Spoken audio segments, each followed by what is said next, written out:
Bueno, pues mi micromundo ha sido desde que empecé mi vida profesional la enfermería y enfocada al mundo de las urgencias y las emergencias. Cuando me subí en un móvil y vi aquello y el ir al aviso y dije, joder, esto es. Los suicidios tocan. Los suicidios sí, porque claro, nosotros somos los que llegamos a la escena y vemos a la persona. Estamos luchando contra alguien que nadie ha vencido, que es la muerte. ¿Tú no estabas trabajando en el 11M? No, yo esa guardia la cambié. Fue la compañera con la que yo había cambiado la guardia a la que le tocó ir al 11M. Pero gente que te viene a lo mejor le has curado por la mañana y le has puesto pues un apósito tapando la herida, y por la tarde te viene que si no tienes apósitos de otro color que no le pega con la ropa. Y yo recuerdo aquella guardia que a mí me llamó un compañero y me dijo, esto del COVID es gordo.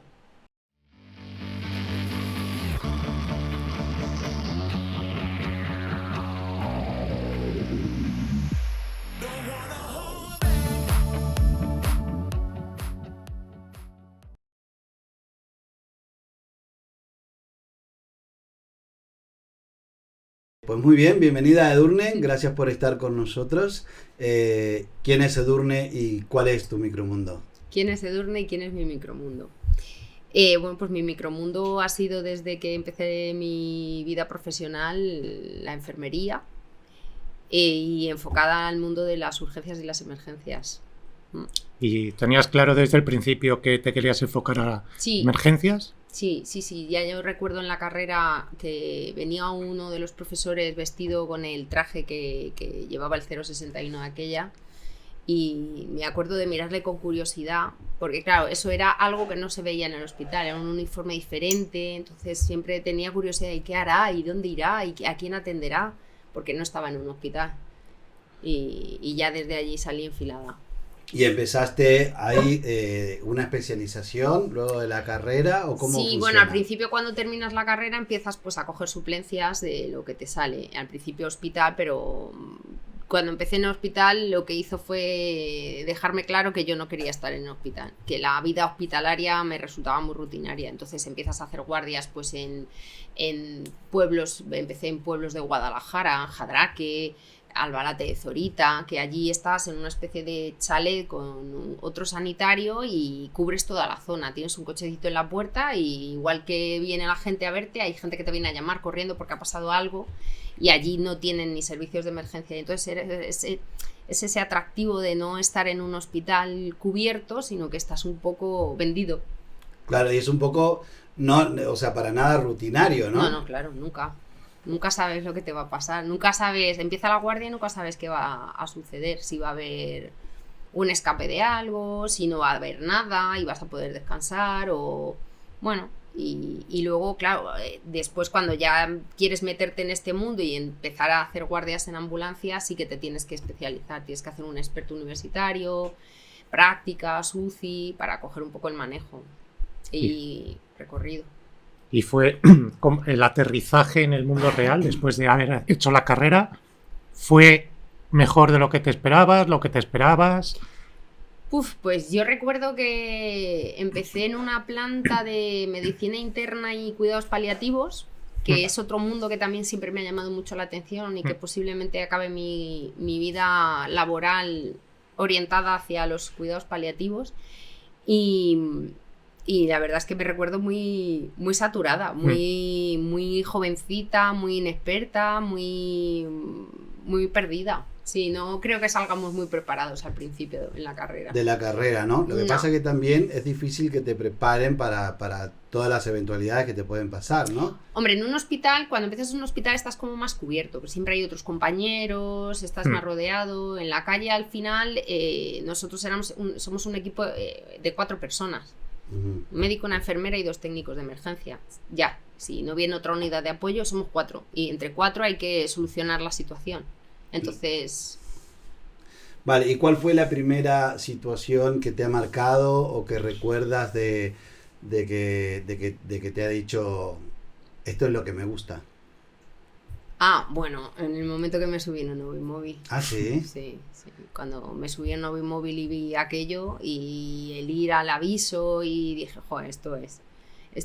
Y con los años eso ha cambiado un poco, ya la UBI móvil realmente se convierte en el entorno en el que tú trabajas, es como tu consultilla, pero sí recuerdo ya, muy pasados los años, el estar delante del paciente crítico ese que necesita que des ahí lo mejor de ti y decir, joder, estoy en una situación muy comprometida para una persona, pero yo me lo estoy pasando como una enana. Qué bueno. Sí, joder, porque es como un desafío realmente. Pero tiene que ser muy duro, claro. Tiene que ser mucho más duro que yo que sé, por ejemplo, pediatría o algo así, ¿no? Al final pero te estás... Por ejemplo, pediatría no podría trabajar. Yo pienso, incluso hay veces que hemos ido, porque también hacemos traslados interhospitalarios de pacientes que están críticos en un hospital y que no tiene la capacidad para atender a ese paciente y entonces hay que trasladarlo, pero necesita un traslado especial, necesita un equipo especializado que lo lleve. Y yo recuerdo algún traslado del niño Jesús hacia otro hospital y pasar por delante de la planta de oncología y decir, uff, yo aquí sí que no podría. Por aquí no. Los niños, de hecho, es lo que más nos marca en general a todos, los niños. Y la actitud con la que tú vas a un aviso de un niño es completamente diferente. Claro. Para empezar, salimos todos como volando, o sea, y ahí sí que se corre al 100% con la ambulancia y se da todo. Y ahí nos la jugamos muchas veces porque es un niño y bueno. Claro, ¿y cómo es tu día a día en un momento de guardia? O sea, ¿están esperando o mientras tanto están dentro del centro de salud haciendo algo? Bueno, yo ahora estoy como en un centro de salud de urgencias, entonces en general todas las guardias empiezan igual, pues empiezan tomando café con los compañeros, eso es lo poniéndose primero, al día, ¿no? Contando el equipo saliente, pues te cuenta un poco la noche, qué ha pasado y si ha habido alguna incidencia con el material, con los monitores. Y luego ya pasas a revisar, en el caso de unas urgencias físicas en una zona pues como estoy ahora, pues a revisar todo el material y en el caso de una UBI móvil pues meterse en la UBI móvil y revisar las cosas, que esté todo a punto para... Hasta que sale un aviso. Sí, si no sale ningún aviso estás tranquilo, si no viene ningún paciente tú estás tranquilo y tú pues puedes leer, ver la tele, estudiar, escuchar música, repasar cosas en el ordenador de pues lo que quieras. ¿Cómo es ese momento en el que sale el aviso? Me imagino que pues... de repente adrenalina. ¿Sabéis ya en el momento en el que... Al principio yo, y además se nota mucho cuando hay algún compañero que es nuevo, que a ese sí le notas intranquilo en la guardia. Están como el móvil. A ver en qué momento suena. A ver en qué momento, porque es esa inseguridad. Los que ya, claro, yo he estado como 22 años en una UBI móvil, entonces al final tú estás tranquilo.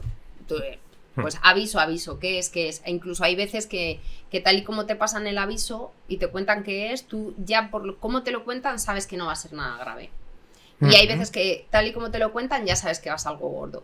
Vale, y te dan toda la información que tienen, o sea, la mayoría de las veces te encuentras con lo que te dicen o... Bueno, no te suelen dar mucha información, porque cuando entran las llamadas se categoriza por el síntoma principal, inconsciente, dolor de pecho, y eso por un árbol lógico decide qué recurso es el que tiene que salir. Entonces, al final, cuando a ti te avisan, pues es que el árbol lógico ha decidido que un soporte vital avanzado es el que necesita salir a ese tipo de paciente. Pero que esto es una cosa que la gente no sabe, que es porque nos pasa mucho cuando llegamos al aviso, que desde que se ha producido la llamada hasta que nosotros llegamos, a lo mejor han pasado solo 15 minutos o 10 minutos.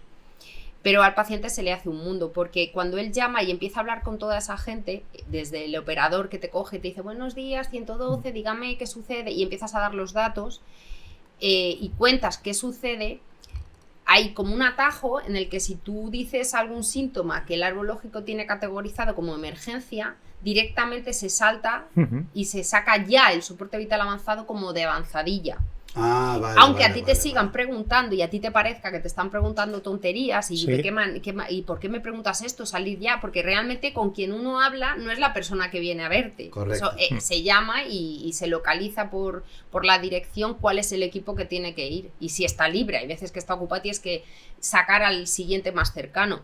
pero ese equipo ya está yendo. Cuando tú has dicho un síntoma emergente que se categoriza por algo lógico como un aviso de emergencias, ya se está sacando al equipo de soporte vital avanzado. Entonces, claro, muchas veces nos pasa que siguen hablando porque después se pasa después del operador, pues pasa a veces con un médico, que ahí se llama la matización, ¿no? Donde preguntan un poco más, porque hay veces que hablando se detecta que no es una emergencia y que no necesita que ese soporte vital avanzado esté yendo hacia... no es el recurso más idóneo, que a lo mejor... eso un familiar puede coger el coche y llevarle al centro de salud más cercano y entonces se anula y se deja libre por si surge otra emergencia, pues claro, hay un número muy limitado de recursos y entonces la gente pues llega a pensar que se está perdiendo el tiempo. Entonces muchas veces cuando llegamos el primer saludo no es el más agradable, claro. Gracias a Dios, no es sinvergüenzas y de ahí para arriba todo, claro. Claro, ahí hay una parte también psicológica hacia la gente que está dentro de, o sea, acompañando al enfermo, ¿o no? O sea, en el sentido de que tú cuando llegas y ves esa reacción de la gente, tenés que tomar, no puedes enfadarte con ellos, claro. no puedes... Tú tienes que tener claro a lo que vas y también es una cosa que te la van dando los años, ¿no? Claro. Tú al final... tú llegas y según ves cómo te están esperando ya te hueles que es algo gordo. Normalmente cuando es algo gordo incluso te están esperando fuera en la calle. Te están esperando al inicio de la calle y ya te está alguien haciendo señas para que la ambulancia llegue cuanto antes. Normalmente, a veces que no, llegas y de pronto no le ha pasado nada más que le ha dado un bahío con el calor y están todos los vecinos, todo el mundo y no es nada emergente. Pero hay en otras ocasiones que tú según llegas y ves el ambiente ya te hueles que la cosa... Y la gente está nerviosa y eso se entiende. Claro. Y te insultan y hay veces que, pues, ¿cómo no lo salvéis ahora? Tal. Pero bueno, nuestro trabajo, si el paciente es un paciente muy grave, no es de encararnos con los familiares. Claro. Es una visión en túnel, tú es el paciente. El paciente, porque además es que en ese momento los minutos es vida. Puede ser que en 5 minutos esa persona pase de estar viva a estar muerta. O tengas 5 minutos para intentar reanimarla. Entonces no te puedes liar a discutir con la familia. Claro. ¿Cuál es la situación más surrealista que has vivido? Situaciones surrealistas continuamente. O sea, situaciones surrealistas, yo hay veces que he pensado, aquí nos están grabando. Nos están grabando, o sea, desde estar reanimando y un familiar comiéndose un yogur al lado, ¿qué tal? ¿Qué no sale? Y tú diciendo... Luego la gente reacciona ante situaciones tan críticas de maneras muy diferentes, muy ¿no? diferentes. A la misma situación, claro, cada tú, uno... Claro, te quedas un poco como diciendo, ¿aquí pasa algo o qué? No es lo normal que tu madre esté tirada en el suelo y la estén reanimando y tú te estés comiendo un flan. Claro. Pero situaciones surrealistas muchísimas, desde... madre mía, es que te podría decir, desde gente que pide auxilio por la escala, llegamos nosotros y resulta que se le ha parado la lavadora y por eso pidió auxilio. No me lo creo. Sí, muchísimas situaciones. Lo que pasa que es verdad que si te pillan al principio de la guardia, pues te ríes y te lo tomas un poco de cachondeo. Si ya son las 3 de la mañana y llevas 24 horas casi de guardia, claro, ya no te hace tanta gracia. Claro. Ya te parece...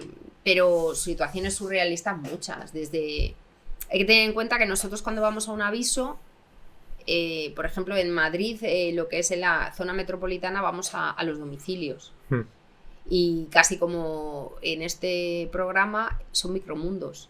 O sea, la casa de alguien es un micromundo. Claro. Cuando entras en una casa, y además esto también es una cosa que se va adquiriendo con los años, tú según...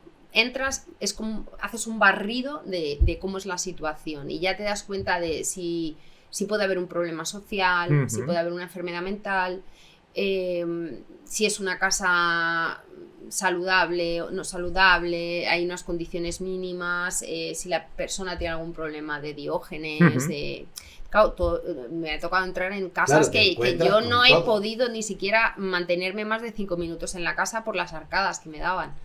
Y cucarachas por el suelo y claro, o sea, cosas surrealistas muchísimas, casi en todas las guardias te surge algo que dices, madre mía, Además, cada día será totalmente Claro, es que no diferente tiene a... nada que ver. Las patologías a lo mejor sí que se parecen, porque al final un infarto anterior, pues Sí. es un infarto anterior, pero cosas surrealistas, pues yo me acuerdo, por ejemplo, un aviso que tuvimos, como habíamos desayunado, habíamos entrado de guardia, habíamos desayunado y nada, y nos sacan al aviso, eran como las 11 de la mañana y nos abre la puerta una señora, una casa toda muy oscura y nos dice que es que su hijo pues que no contesta, o sea que inconsciente.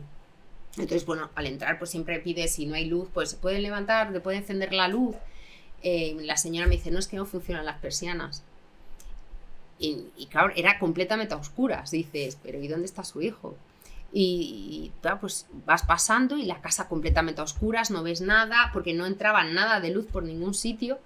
Y dices, esto no puede ser normal, o sea, ¿quién vive completamente a oscuras? Claro. Sin claro. ninguna persiana. Y ahí pues estaba el hijo, inconsciente, delante ¿sí? de la tele, pues que se había intentado aliviar, que yo me di cuenta después. Y claro, todo ese aviso hubo que intubarlo, hubo que... Claro. Y solo teníamos una linterna, entonces era, bueno, pues echarlo al suelo, para pinchar yo necesitaba que me enfocasen con la linterna, luego para preparar el material para el médico, para intubar también necesitábamos... Entonces era, enchúfame un momentito, alúmbrame a mí, Oh. ¿sabes? Luego me Claro. acuerdo que dejamos la UBI cortando una calle bajo uno de los técnicos, nos estaban tirando latas de Coca-Cola a la UBI, la gente mosqueada, entonces tuvimos que llamar a la policía para que fuera porque estábamos cortando y por favor para que... y luego lo que fue hasta que conseguimos, pues fue un aviso que tardamos prácticamente 3 horas en llegar al Ramón y Cajal. Sí. Sí, por las escaleras tuvo una parada el paciente, tuvimos que parar en el rellano, reanimarlo, volverlo a coger otra vez para abajo. Sí. Y de esos, pues, muchísimos. Claro, al final entras en casas de todas las realidades.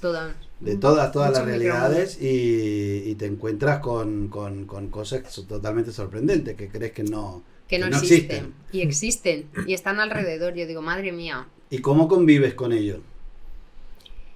Pues depende de qué situación te encuentres. Porque si tú te encuentras una situación... si te encuentras una situación grave, crítica, de una desgracia, pues ¿cómo convives con ello? Pues sintiéndote a veces muy afortunado por la vida que tienes, si tienes una vida normal, en la que vienes, vives en tu casita, con tus hijos, y dices, joder, qué vida, que te agarras un poco a ser agradecido y decir, joder, qué suerte tengo de... A valorar valorar, la vida. Sí. Además, hay una cosa que nos caracteriza que a la gente que trabajamos esto, que solemos ser bastante disfrutones, de decir, no voy a dejar pasar muchas oportunidades de podérmelo pasar bien, no vaya a ser. Claro, porque estás en contacto diario con la muerte. Con la muerte. Uh-huh. Claro. ¿Y cuál fue cuál fue el caso que más te sorprendió, que más te afectó o te tocó, que hoy lo recuerdes?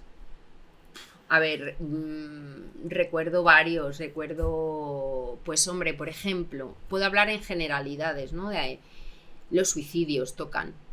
Los suicidios sí, porque claro, nosotros somos los que llegamos a la escena y vemos a la persona y ves el método con el que lo ha hecho. Pues un suicidio, me acuerdo yo, el día 24 de diciembre. Joder. Piensas, joder, ¿quién se suicida colgado de la alcayata del techo un 24 de diciembre? Y entonces... pues bueno, piensas, pues esta persona, ¿dónde está su familia? ¿Qué tenía que sentir para...? Me acuerdo también de una chica de 16 años que se colgó de la litera y la madre estaba en la habitación de al lado viendo la tele.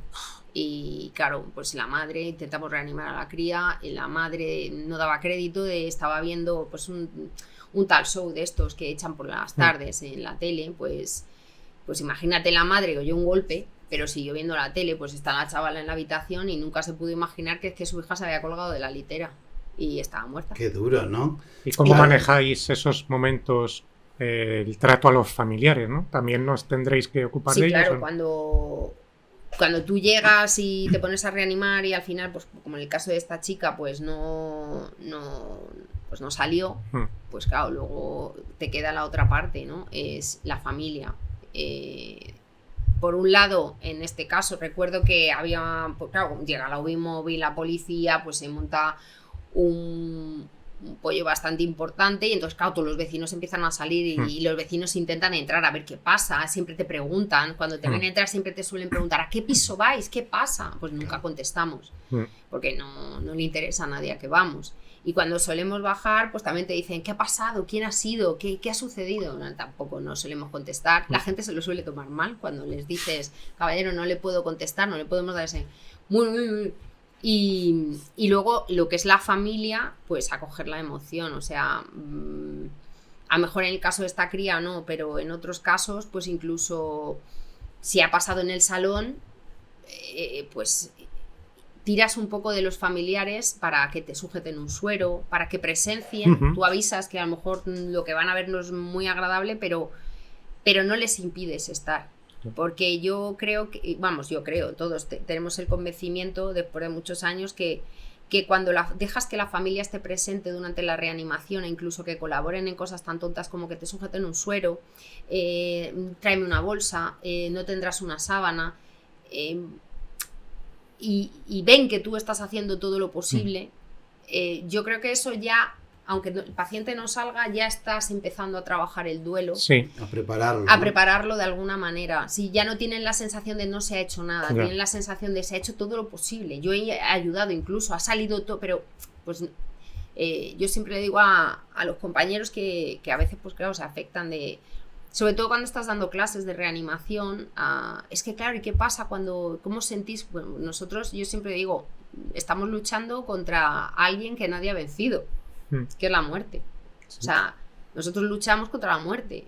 Que yo sepa, hasta el día de hoy, nadie ha conseguido ganar a la muerte. Claro. Entonces, no vamos a llegar nosotros a ganarla.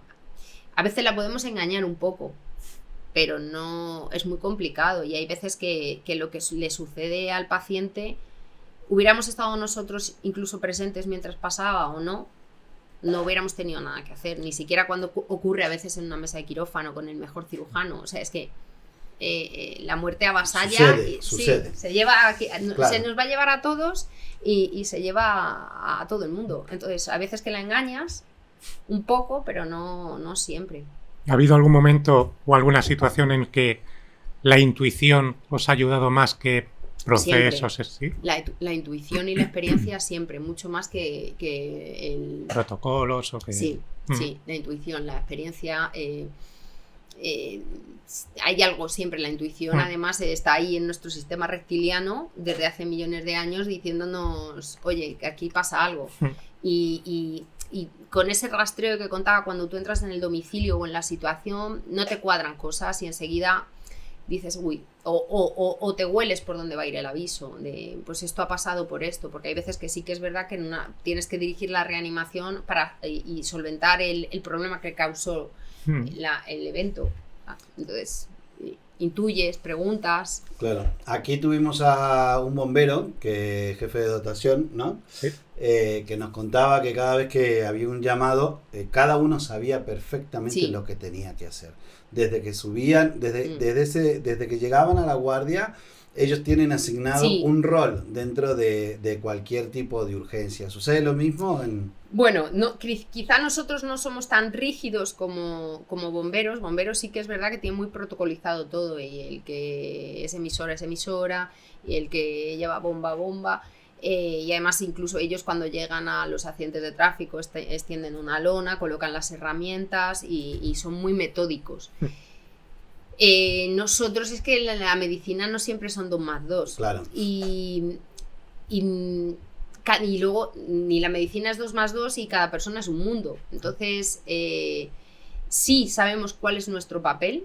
De hecho, podemos perfectamente hacer una reanimación en un equipo que normalmente trabaje junto, prácticamente sin hablarnos, con palabras. Sí, ya somos mucho más organizados que a lo mejor yo eventos de estos que he visto en un hospital donde se juntan 20 personas, no dirige nadie. Nosotros al final, al ser 4, tenemos muy, muy distribuido qué va a hacer cada uno, cuál es su cometido.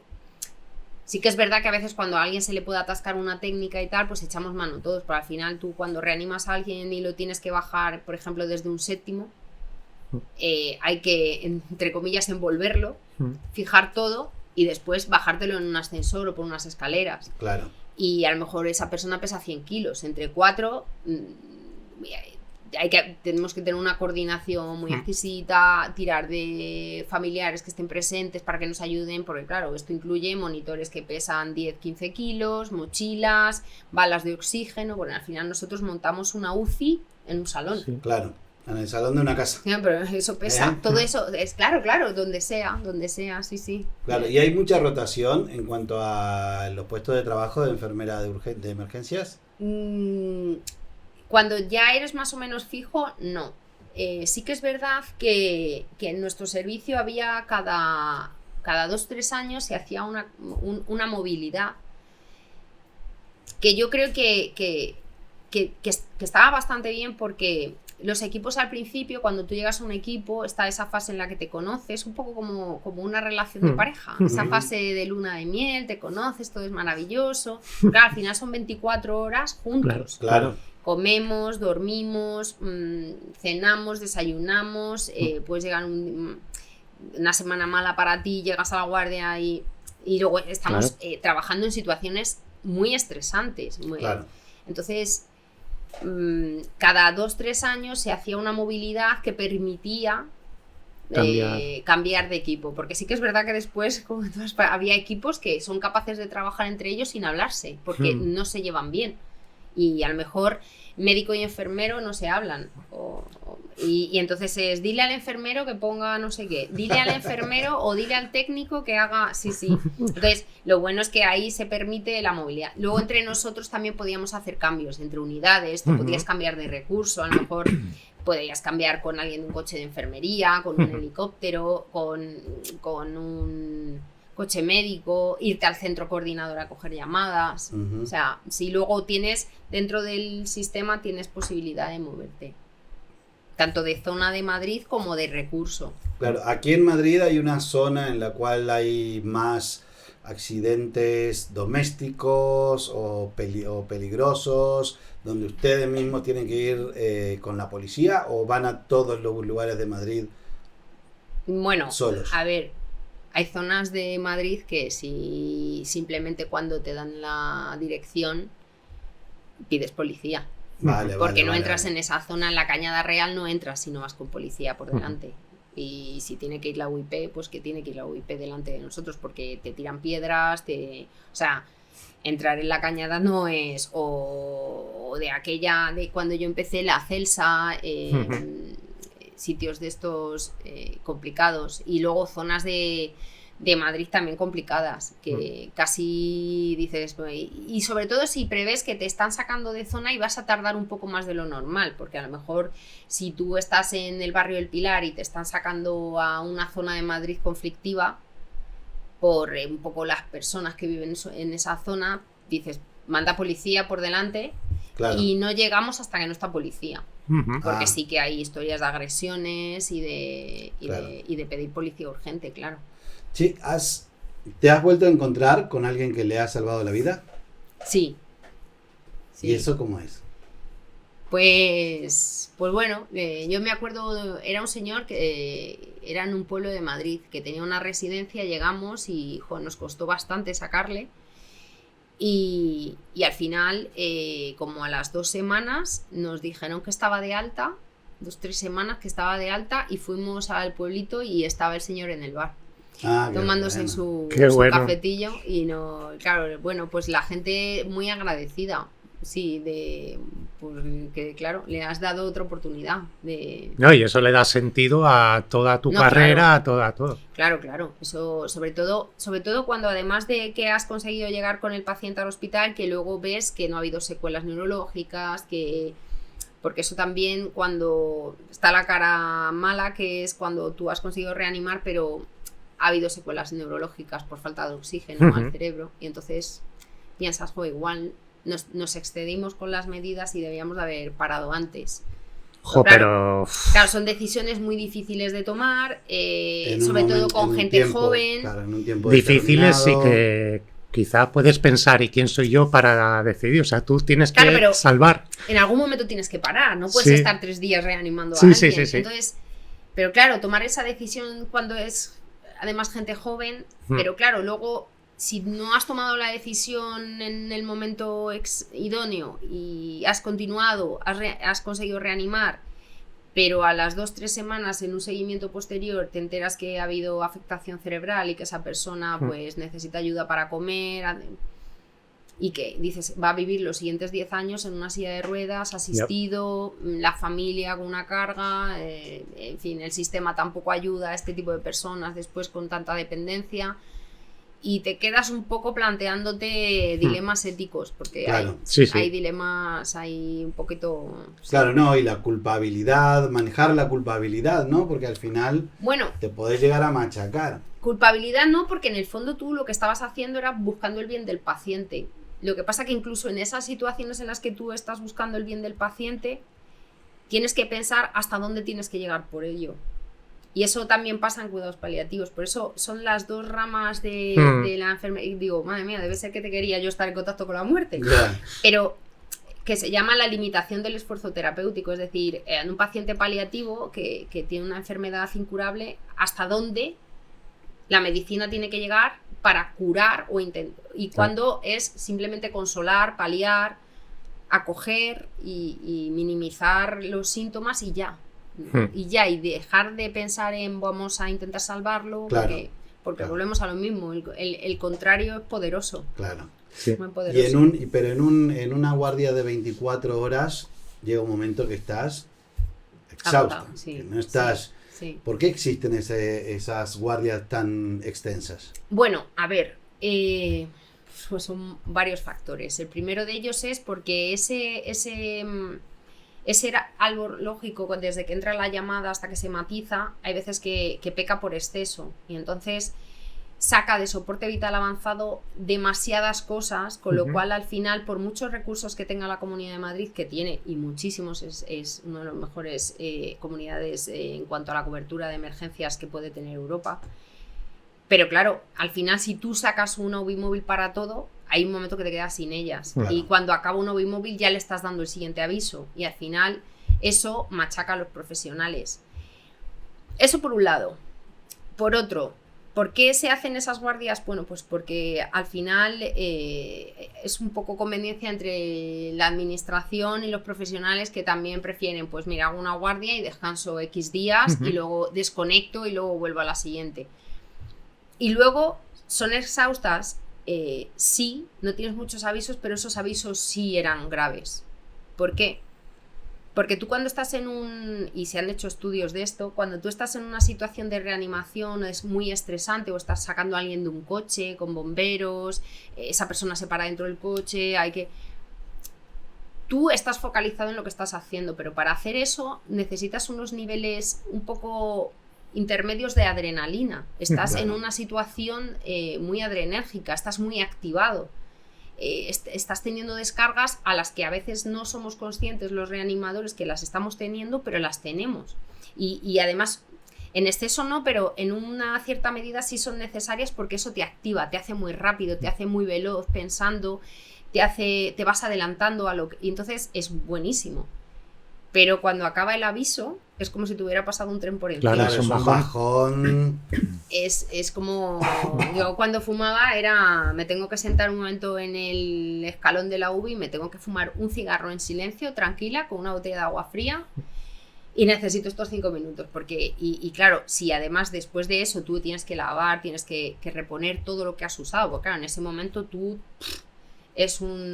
usas cosas, pero luego claro, tienes que volver a revisar exhaustivamente todo el material, porque cuando te vuelves a activar tiene que estar todo preparado porque lo siguiente puede ser algo que sea igual. Claro. Y entonces tiene que estar todo y entonces un aviso sí que entre unas cosas y otras te puede llevar, un aviso grave son 2-3 horas de trabajo muy y luego claro, y luego puede venir otro. Claro. Entonces son avisos muy demandantes a nivel mental, a nivel físico, no estás trabajando en una mesa de quirófano, en general estás trabajando de rodillas en el suelo. Nosotros solemos tirar a los pacientes bajar lo cortamos. Bajar a los pacientes al suelo porque es la superficie estable, la superficie dura para poder reanimar. Ya tenemos incluso protocolos, formas de actuar. Están en la habitación, mientras se le baja un lateral, los técnicos levantan el somier si se puede y se levanta espacio, para hacer todo el espacio. O se arrastra hasta la habitación, se mueven mesas, se mueven sillones corriendo, se pide a los familiares mover esas sillas y enseguida, claro, es que hay sitios hay casas muy pequeñas, extremadamente pequeñas. Claro. Y tú necesitas un espacio para abrir los maletines alrededor del paciente y trabajar. Claro. Pero estás de rodillas, estás reanimando de rodillas, estás en una posición reanimando a alguien dentro de un coche, estás a lo mejor medio metido con el casco, intentando pinchar, claro. Sujetándole la cabeza mientras bomberos corta.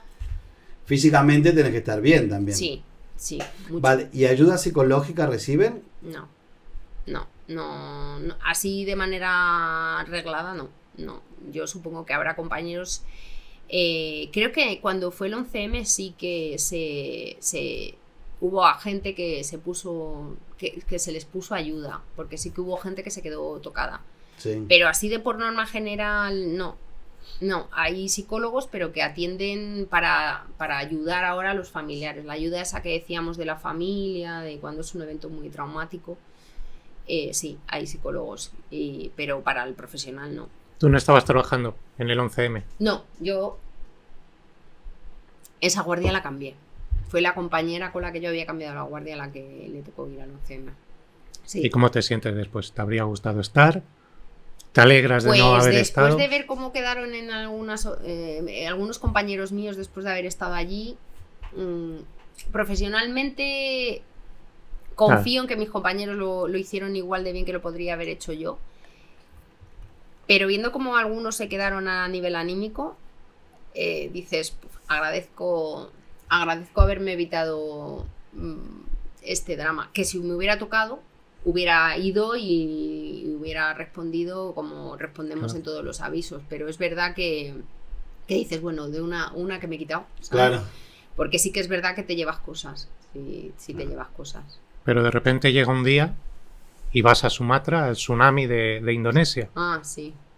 ¿Cómo fue eso? Pues eso, bueno, pues primero lo ves por las noticias, ¿no? Que ha habido un terremoto, que ha generado un tsunami, que ha arrasado y bueno, al principio no te planteas nada hasta que en el servicio dice, bueno, vamos a mandar íbamos por AECI, que es la Agencia Española de Cooperación Internacional, quiere montar un envío de material y de sanitarios, porque aquello fue pues una media, no sé si fueron 250.000 muertos, fue una barbaridad. Y bueno, para ir a este tipo de cosas, pues creo que hay un momento, ¿no? No tienes hijos, eres joven, tienes ganas de... Tampoco valoras mucho el riesgo, porque luego estando allí sí hubo réplicas que vivimos in situ. Y dices, ¿por qué no? Y pues bueno, me apunté y pues me eligieron y me fui. Y allí estuvimos. ¿Hay competencia entre las UCIs? No, para nada, todo lo contrario. A ver quién es la mejor. No. Y hubo una temporada al principio que había un poquito de competencia entre el SAMUR y el SUMA, lo que era el 061. Bueno, realmente yo cuando empecé eran tres servicios de emergencias. En la Comunidad de Madrid tenía 3 servicios de emergencias. Tenía SAMUR, que pertenecía al Ayuntamiento de Madrid.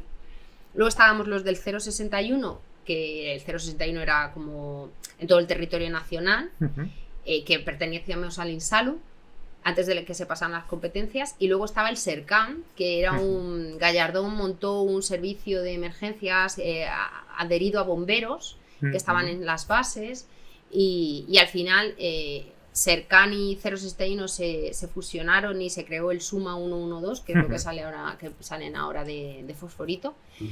Y el SAMUR, que está en lo que es la corona metropolitana. SAMUR solo hace vía pública.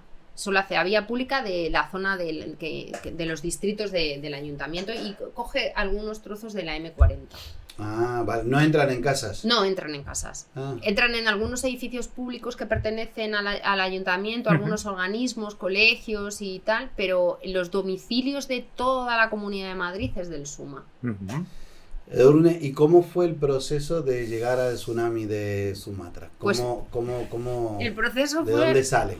un proceso muy interesante, porque bueno, cuando a ti te dicen venga vas, pero vas y dices, pero ¿cómo voy? Y entonces pues bueno, te dicen, bueno, pues necesitas una mosquitera, te vamos a dar para aparte el tema de un día para el otro. Sí, o sea, sí, claro, sales. mañana sales, entonces vete, de aquella existía el Coronel Tapioca, vete a comprar una mosquitera, porque claro, era el primer envío que hacía también nuestro servicio a una catástrofe internacional, con lo cual no estaba la cosa muy desarrollada. Ni tampoco nosotros, yo ahora lo pienso y digo, madre mía, qué locura, que fuimos un poco a la aventura. Pues nos dieron unas mochilas, uniformes un poco de gala, pero luego para estar allí, porque hacía mucho calor y había muchísima humedad, pues camisetas nos dijeron, bueno, pues llevaros lo mínimo de aseo y tal, y salís desde Torrejón.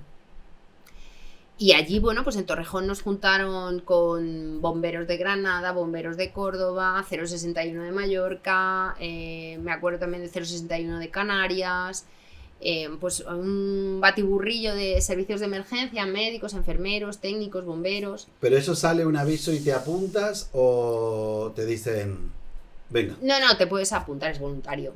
En este caso fue voluntario, nos dieron una reunión de que se iba a mandar un envío, que quien quería, y se levantó la mano, se estableció, bueno, pues de X enfermeros por envío, y tú en el primero, tú y tú en el segundo, y ya está, y tal día salís, o a tal hora tenéis que estar aquí. Entonces bueno, en ese envío se manda material y luego pues tú te presentas ahí te dan unas cuantas cosas de uniformidad y demás, pero todo lo demás de neceser y tal, pues lo montaban, no lo recuerdo muy bien, pero nos lo montamos y tú te ibas con tu mochila esta grande de montaña y ya está, era todo lo que te llevabas. Y llegas allí y bueno, llegamos allí después de 5 días. ¿Y eso? Porque bueno, claro, de allí salimos desde Madrid. Fuimos hasta Estambul. En Estambul hubo no sé qué problema porque tendríamos después que pasar por la India. Cuando estábamos en Estambul y había que pedir pista en el aeropuerto de la India, coincidió que era la fiesta del Cordero o algo así en la India y no se localizaba el que tenía que autorizar el aterrizaje. Bueno. Entonces esa noche tuvimos que pasarla en Estambul y la verdad es que íbamos en el avión, aquel era el avión que usaba el Real Madrid para desplazarse y el equipo que llevaba el avión eran como grandísimos profesionales de montarnos en 2 minutos un tour por Estambul en un microbús para decir, bueno, pues ya que estáis aquí, os voy a montar una visita. Sí. Luego de allí aterrizamos en la India. ¿Qué pasa? Que cuando me acuerdo que, bueno, no, en Estambul nos llegaron a llevar a pista, pero como no nos daban pista en la India, estuvimos 3 horas dentro del avión y luego nos desembarcaron otra vez, porque en ese momento, que cuando ya se nos dio la pista, la tripulación había excedido las horas de vuelo permitidas. Y entonces, claro, ya no podían volar. Tenían que descansar X horas para poder volver a volar. Entonces tuvimos que volver al hotel, nos hicieron esta visita y al día siguiente a la India. Pasaba lo mismo con la tripulación. Tenían que cambiar la tripulación. Entonces otro día que pasamos en la India, que aprovecharon para montarnos una visita a un templo, que no recuerdo muy bien, pero era un templo que todo hindú tenía que visitar una vez en su vida, que hacía un frío del carajo. Y teníamos que ir descalzos, de recuerdo, pues eso, y muy interesante porque entras en un templo de estos. Claro. Y luego ya de allí sí salimos hacia Sumatra, hacia Banda Aceh, que es donde que realmente, bueno, lo que quedaba de aeropuerto, que era una explanada. Claro. Una explanada, aterrizamos. ¿Y cómo es llegar a una zona donde ha arrasado un tsunami? Pues, claro. Nosotros al principio cuando desembarcamos, primero tenemos que desembarcar nosotros todo el material, cargarlo nosotros, montarlo en camiones y ir al campamento español, porque se dividieron como un poco la zonificación alrededor de lo que era el hospital. Los americanos, australianos, suizos, tal, y luego España se montó el campamento en lo que era lo que quedaba de la Facultad de Medicina. Y pues los bomberos montaron la planta potabilizadora, la zona donde descanso del personal, hicimos un consultorio un poco local para las cosas más banales. Bueno, el campamento donde comíamos, donde, bueno, después pasabas las horas muertas cuando ya estábamos descansando. Y luego, al principio no ves mucho, porque claro, arrasó como los primeros 11 kilómetros más cercanos a la costa. Entonces nosotros no estábamos, el agua había descendido cuando nosotros llegamos. Detrás de la facultad sí que quedaba una laguna bastante grande con restos de lo que pudiera quedar, pero lo gordo era en los 11 kilómetros más cercanos a la costa. Y lo que sí que todo el personal, como no se veía desde donde nosotros estábamos obligados a hacer una visita una tarde en un transporte y nos llevaban hacia la zona, lo que llamaban la zona cero, que estaba arrasada. O sea, eran kilómetros y kilómetros de la nada. Lleno de escombros, maderas. Quedaba alguna palmera en pie, así desvencijada en el fondo, y algún minarete de estos con altavoces, con los que se cantaban los rezos a las horas del día que correspondía. Y en cuanto a la parte sanitaria, ¿qué es lo que te encuentras? Pues desde atender gente que desciende de zonas cuando ya piensan que ha pasado el peligro y aparecen pues con heridas infectadísimas, fracturas de varios días de evolución, diarreas, o gastroenteritis muy severas, más todo lo que pasaba de normal ya, pues accidentes de moto, del día a día, partos, pero claro, es que el hospital de Bandache quedó arrasado por la ola, estaba arrasado, se había limpiado, pero pues no quedaban camillas, pues la gente esterillas en el suelo, pues como buenamente podíamos. Se montó un mini hospital, pero vamos, que de ese mini hospital a lo que nosotros podemos entender por un consultorio, ni color, o sea, era algo muy rudimentario, muy... sobre todo las zonas que tenían que ver con España. Luego es verdad que, por ejemplo, los australianos, recuerdo que trajeron hasta un escáner. Ya. O sea, luego se nota que países tienen medios y vienen con preparado, fuerza, ¿no? Sí. Y luego los que vamos al rebufo de lo que tienen ellos, ¿sabes? Claro. Vamos pidiendo, ¿nos puedes dejar? ¿Podemos usar? ¿Nos dejas esto? ¿Nos dejas lo otro? Sí. ¿Me prestas el escáner? No. Sí, claro. ¿Y pasado el tiempo ahora sientes o piensas que estabas preparada para eso? Sí, yo creo que sí. Sí, más que ahora. No sé yo si físicamente aguantaría dormir. Hoy lo podría, ¿no? 7 días en el suelo. Ya. Yo recuerdo que dormía como una bendita allí, en el suelo. Colgábamos las mosquiteras del techo, que eran techos muy altos, y la mosquitera caía sobre yo en mi caso había camillas Sotan, que son las camillas estas verdes con 2 palos que salían en las películas, pero yo elegí, por ejemplo, dormir en el suelo. Yo dormía más cómoda en el suelo. Entonces tú extendías tu esterilla, o sea, tu mosquitera te tapaba, porque eso sí, los mosquitos allí te arrasaban. ¿Has visto la película? Sí. ¿Qué tan real es la película a lo que te encontraste? Pues el hospital, cuando sale en la película, está bastante más ordenado de lo que realmente fue. ¿Ah, sí? Mucho menos caótico, sí, fue mucho más caótico, en realidad. Y cuando llegabas, tú también te encontrabas con familiares que habían perdido a familias, con había gente que había perdido completamente a toda la familia. Porque para entender la magnitud de toda la gente que murió, es que esto sucedió... El tsunami como tal sucedió un domingo a las 9 de la mañana. Entonces era un día de fiesta. Las familias estaban en sus casas durmiendo, la mayoría o mucha gente, otros estaban en la playa. Entonces toda esa gente le arrasó. Realmente el que no había muerto en la familia posiblemente es porque no estaba en la casa ese día. Habría dormido en otra ciudad y de pronto se encontró con que había desaparecido toda su familia. Nosotros teníamos gente que venía a veces al consultorio a pasar el día allí con nosotros y a que nos podían ayudar porque se habían quedado sin nada. No, es que no tenían nadie con quien estar, no tenían casa, no tenían familia, no tenían nada. Entonces se sentaban por las tardes cuando llegábamos del turno de hospital, se sentaban allí en las sillas o en el suelo, nos poníamos a charlar, que era lo que hacíamos básicamente para descansar, y se sentaban allí con nosotros los locales, los que... ¿Y hubo algunos compañeros tuyos que la pasaron mal? ¿En qué sentido? O sea, que no han podido soportar esa situación. No, yo creo que cuando... todos iban ya preparados. Bueno, a ver, mal, por ejemplo, pasó que hubo gente que sí en el templo hindú comió una especie de lentejas que daban a los peregrinos y eso le cayó mal. Y las diarreas los primeros días en Bandaché y las fiebres eran de 40. O sea, tuvieron que estar 2 días en cama. Y luego a nivel anímico, no. ¿Por qué? Porque es que estás ayudando. Entonces, esa sensación de estar allí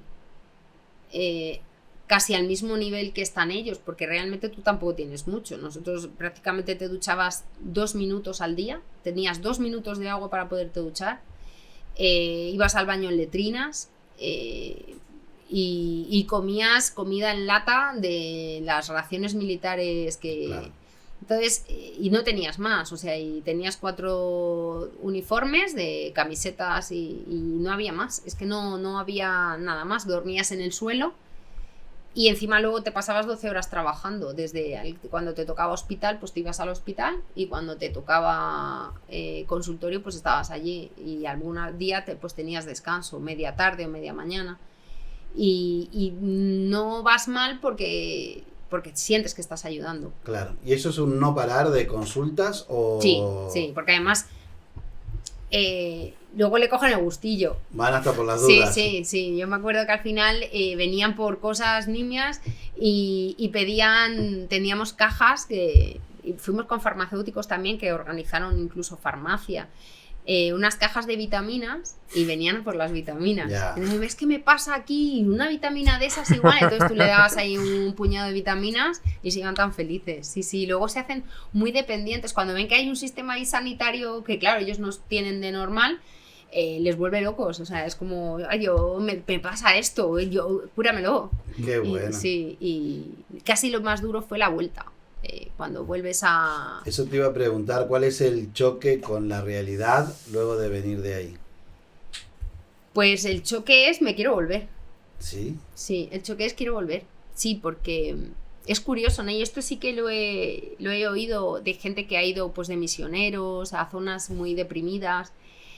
Y es verdad que estás con gente que no tiene absolutamente nada y allí no tienes nada, ni ninguna de las comodidades con las que vivimos aquí, no tienes un baño como conoces tal, no tienes ducha, no tienes comida fresca, es una lata y otra lata que te calientas con un sistema de una velita, todo muy rudimentario, te lo haces en el suelo, pero es como que de pronto te encuentras con el ser humano realmente, con las personas.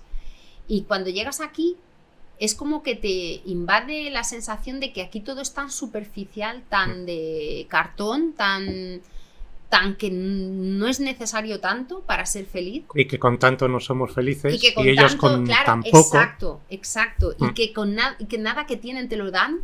Sí. Yo de hecho fui con una mochila llena y me volví con la mochila vacía. O sea, me volví porque lo regalé todo, regalé todo. No volví más que con el uniforme de gala, regalé todos los uniformes, todo. Y cuando les estás regalando, te cogían, se quitaban el reloj y te decían, toma. Sí. Y dices, pero no quiero tu reloj, ¿no? Sí, no, pero quédatelo. Digo, no me voy a quedar tu reloj si es lo único prácticamente que tienes. No. Y llegas aquí y pues eso, ya llegamos...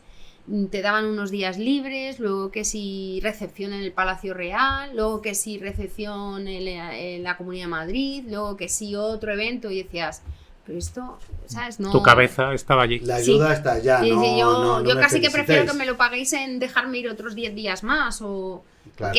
Porque te acuerdas de ellos y dices, esta gente, cuando recojamos todas nuestras cosas y cuando deje de salir las noticias, que parece que ya no le importa a nadie. Ellos siguen allí, ellos arrasado. O sea, estamos hablando de un barco en medio del centro de la ciudad que está a 20 kilómetros de... Y que perdieron a toda su familia. Claro, esa gente... Sí, que igual no lo encuentran, o sea, igual están desaparecidos, como en la película. No, totalmente. No, es que de hecho cuando nosotros paseábamos por la zona cero, que podías bajarte en ciertos puntos, el olor era insoportable. O sea, tenías que llevar doble mascarilla, era insoportable. O sea, y eso yo lo veía y yo decía, madre mía, esta gente va a tardar años en desescombrar kilómetros y kilómetros y en recuperar cuerpos, y yo supongo que al final lo acabarán haciendo un poco a lo bruto. A lo bestia, ¿no? Sí, porque es imposible. Yo estuve en Sri Lanka 3 años después y en las playas, en la costa, seguía viniendo, seguía trayendo la marea, zapatos, zapatillas, ropa. ¿Sí, ¿no? Sí. 3 años después. Lo preguntamos a gente de allí y esta zapatilla dice del tsunami. Todavía. Fíjate, claro, pues es que aquello era... Bueno, realmente yo recuerdo esa visita, todos muy callados, todos muy impresionados de lo que estábamos viendo. Yo supongo que será lo más parecido a cuando cae una bomba atómica, o sea, es la nada. El escombro, eso sí, cantidades ingentes de escombro y nada que puedas identificar con nada, o sea, era el caos y la nada. ¿Hubo un antes y un después para ti en ese momento, emocionalmente, o que valoras más luego cosas, ya lo vas superando? Bueno, sí, claro, luego valoras, pero yo creo que luego al final el día a día te embulle un poco, luego al final vuelves otra vez a tu trabajo. Casi que lo que más valoras es realmente el trabajo. O sea, lo que te hace más valorar todo lo que tienes es no solo esa que sí que... Es verdad que esa experiencia hizo que la vuelta fuera muy fuerte, muy... Los primeros días muy impactantes. Muy revueltos, los recuerdo muy revueltos emocionalmente, muy asqueada, muy revuelta anímicamente, sintiendo mucha nostalgia de aquello, pero luego, bueno, pues va pasando y lo que te cambia es el vivir en tu trabajo día a día, pues desgracias que le pasan a otros, pero que sabes que pueden tocarte algún día. Claro. Porque al final que tú vayas por una carretera y que te venga de frente alguien que ha bebido y se te empotre, pues no puede pasar. Y casi el miedo no es que te pase a ti, es que le pase a alguien, a algún familiar, y tú lo vivas. Sí, yo creo que eso es peor, claro. Es mucho peor, claro. Sí, claro, sí. Hay cosas que le pasan a las personas que ves en los avisos que tú por tus condiciones a lo mejor no te van a pasar todavía. Pero hay otras que dices, madre mía, es que esto es una ruleta, esto es una ruleta. O sea, como el juego este de la bala, me puede tocar un día a mí, o a un familiar mío, o a un hijo mío. Porque claro, cuando vas a un adolescente, Yo creo que el antes y después en este trabajo fue cuando fui madre. Ser padre. Ah, sí. Sí, te cambia... Mucho más. Sí. De hecho, yo recuerdo una conversación en un aviso muy duro con mi equipo, que la única que no era madre era yo, que ellos se quedaron muy afectados, que yo no tanto, y ellos me dijeron, cuando seas madre lo entenderás todo mucho mejor, o sea, nos entenderás, porque había sido un suicidio de una madre que se había tirado por una ventana y había dejado al niño de 4 años mirando cómo se tiraba, y el niño despertó al padre, despertó a la familia. Fue un caso que, claro, nosotros atendimos a la chica, una chica joven que con 30 y tantos, que dices, madre mía, ¿qué se te puede pasar por la cabeza para ver a tu hijo y no parar en ese momento, sino saltar? Y luego que el niño podía haber herido detrás de la madre, claro, sin conocimiento, claro, porque le dijo, me voy a comprar tabaco, y se lanzó. Y claro, tú subes y luego eso te lo cuenta la familia, él lo cuenta al niño, y claro, piensas, claro, al niño le pareció raro que la madre se fuera por la ventana a comprar, entonces despertó al padre, mamá se ha ido a comprar tabaco por la ventana a las 3 de la mañana. Me acuerdo que era muy de madrugada, la madre había vuelto además de viaje, estaban en casa de los padres, entonces estaban los abuelos, claro, se levantó todo el mundo, pero bueno, ¿y esto? Y ella pues destrozada abajo, claro. Y entonces yo, como no era madre, pues no me afectó tanto, pero ellos que eran padres, pues claro, yo ahora siendo madre pienso, madre mía, siendo madre ya no es solo lo que tú vas a hacer, sino cómo vas a marcar la vida de tus hijos, pero Yo creo que cuando estás en esa situación no lo piensas, no lo ven así, no lo viven así. Viven, están deseando... Dentro de su mundo y... Sí, están con su sufrimiento y yo creo que están en una situación tan desesperada que ni se lo plantean. Yo creo que... porque si se lo plantearan, yo supongo que no lo harían. Claro. Si lo pensaran, entonces tampoco nunca sabe uno qué piensan en ese último momento antes de hacerlo. Pero cuando eres madre, tanto los niños... Cuando le pasa algo a un niño, claro, lo sientes mucho más, claro. Claro, porque dices, madre mía, los padres, ¿sabes? Claro. Dices los padres, ¿por qué? Porque tú eres padre ya y sabes el sufrimiento que va a generar y dices, uff. Te puedes ver reflejado, claro. Y luego yo creo que con la edad te vas haciendo cada vez más sensible a no sé, como cuando eres joven eres menos consciente de la dureza de la vida.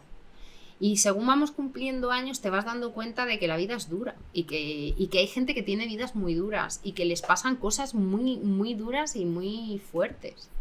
Y empatizas con ellos y dices, madre mía. Y por una parte agradeces, pero por otra parte dices, es que esto nos puede pasar a cualquiera.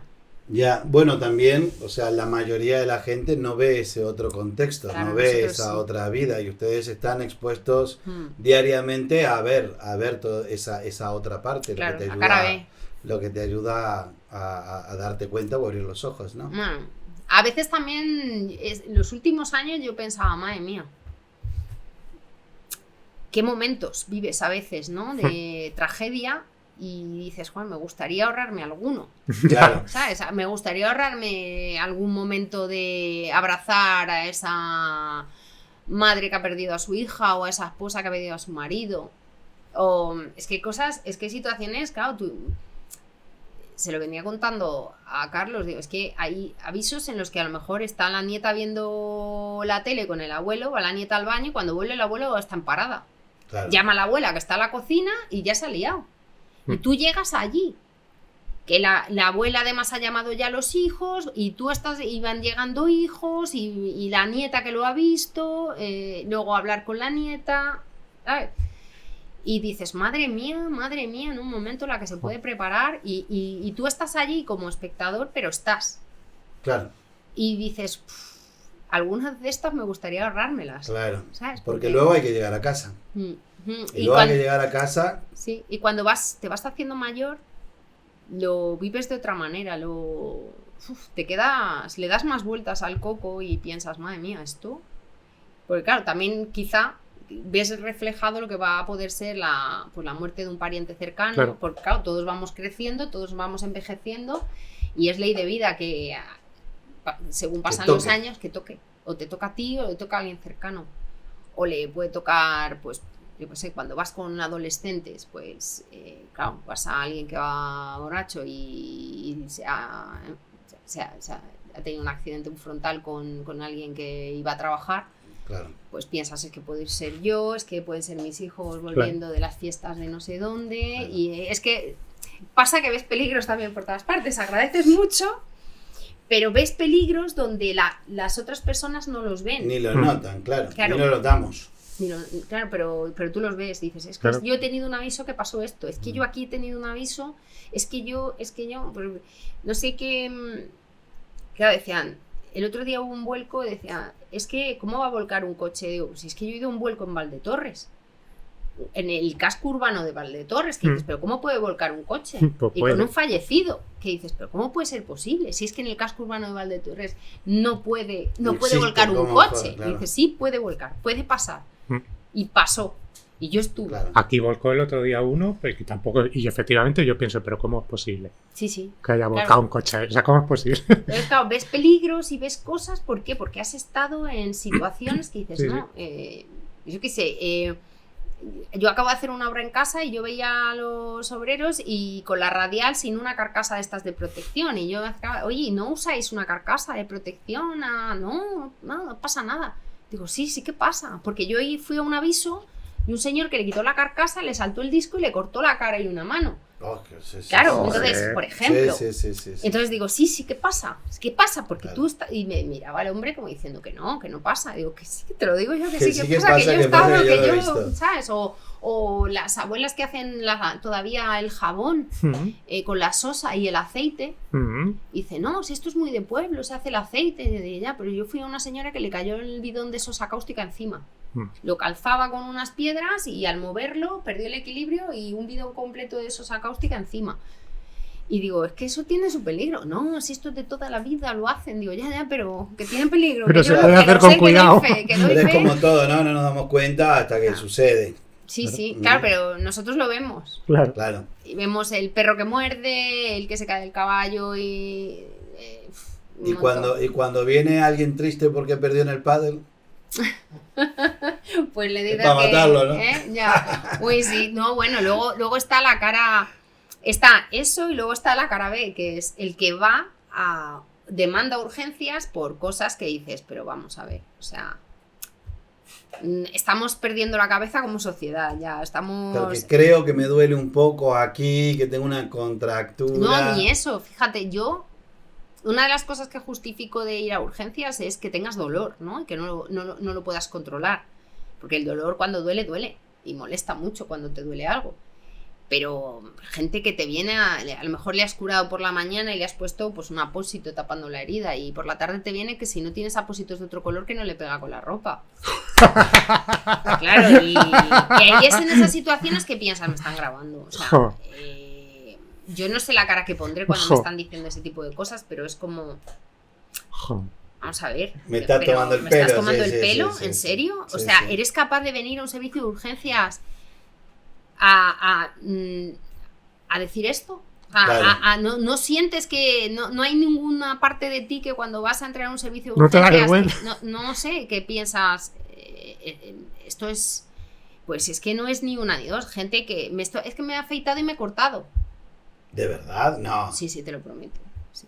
Madre mía. ¿Pero y qué haces ahí? No, vení, te voy a dar 3 puntos. No, le pone puntos aunque no le hagan falta. Le pones puntos allí, le traes la grapa y le haces ta. Claro, y yo, bueno, debo de poner una cara un poco de alucinada, ¿sabes? Como no doy crédito. Y yo, gente que se ha cortado con un folio en un dedo, y dices, ¿vale? Y te dicen, no, pero es que me ha sangrado mucho.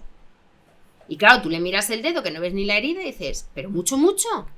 Pero mucho. Digo, y yo ya hay un momento que empiezo casi te estás poniendo... estás morada. A vacilarles para ver si se dan cuenta, caen en la cuenta de lo absurdo de la situación. Digo, pero ¿cuánto de mucho? Pues mucho. Y dices, pero ¿y tú crees que tú hubieras podido desangrar por ahí? Y ya ahí paran y te miran como diciendo, se está cachondeando. Sí.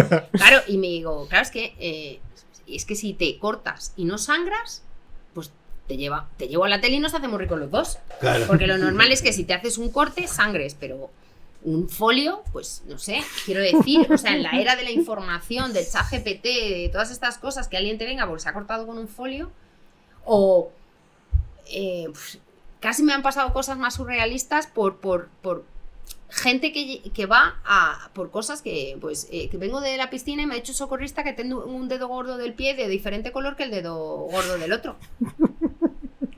Y no me extraña que quieras volver a todos mirándole los dedos de los pies y me diciéndole, bueno, pues a ver, primero son unos pies muy agraciados, pero después, no sé, pues, ¿qué quieres que te diga? Pues me acuerdo que ese chico se fue al hospital. Dijo, bueno, veo que no me lo solucionan, me voy al hospital. Y dices, te vas. Y claro, luego la gente se queja de que estoy en 7-8 horas. Pero vamos a ver, es que una persona llega contando eso en un hospital, claro, es que es el último de todo. Y claro, protestará, pero es que claro, es que eso es para decir, bueno, mire, esto no... Es psicológico, es psicológico. El otro día también una señora, me acuerdo que en ese caso el médico estaba atendiendo en una consulta y yo estaba atendiendo a otro paciente en otra. Y oímos gritos. Rápido. Bueno, pues le digo al paciente, bueno, perdón, que no es muy grave lo suyo, pues puede esperar fuera, vamos a ver qué es lo que viene con estos gritos y tal. Y venía una señora llorando. Ay, digo, bueno, ¿qué le pasa? Que le metieron en silla de ruedas, ¿qué pasa? Que no puede respirar, no sé. No. Venía disgustada la señora porque había ido a hacer la compra grande del mes Y había comprado en la carnicería mucha carne que iba a congelar. La metió en el congelador y se le olvidó enchufar el congelador. Y a los 2 días se dio cuenta de que no había enchufado el congelador y se le había puesto mala toda la carne. Y por eso venía... Y por eso fue a urgencias, por el disgusto que tenía en ese momento. Claro, ya cuando empiezas... es que estoy fatal. Y empezó que sí. Claro. Has echado gente de la consulta.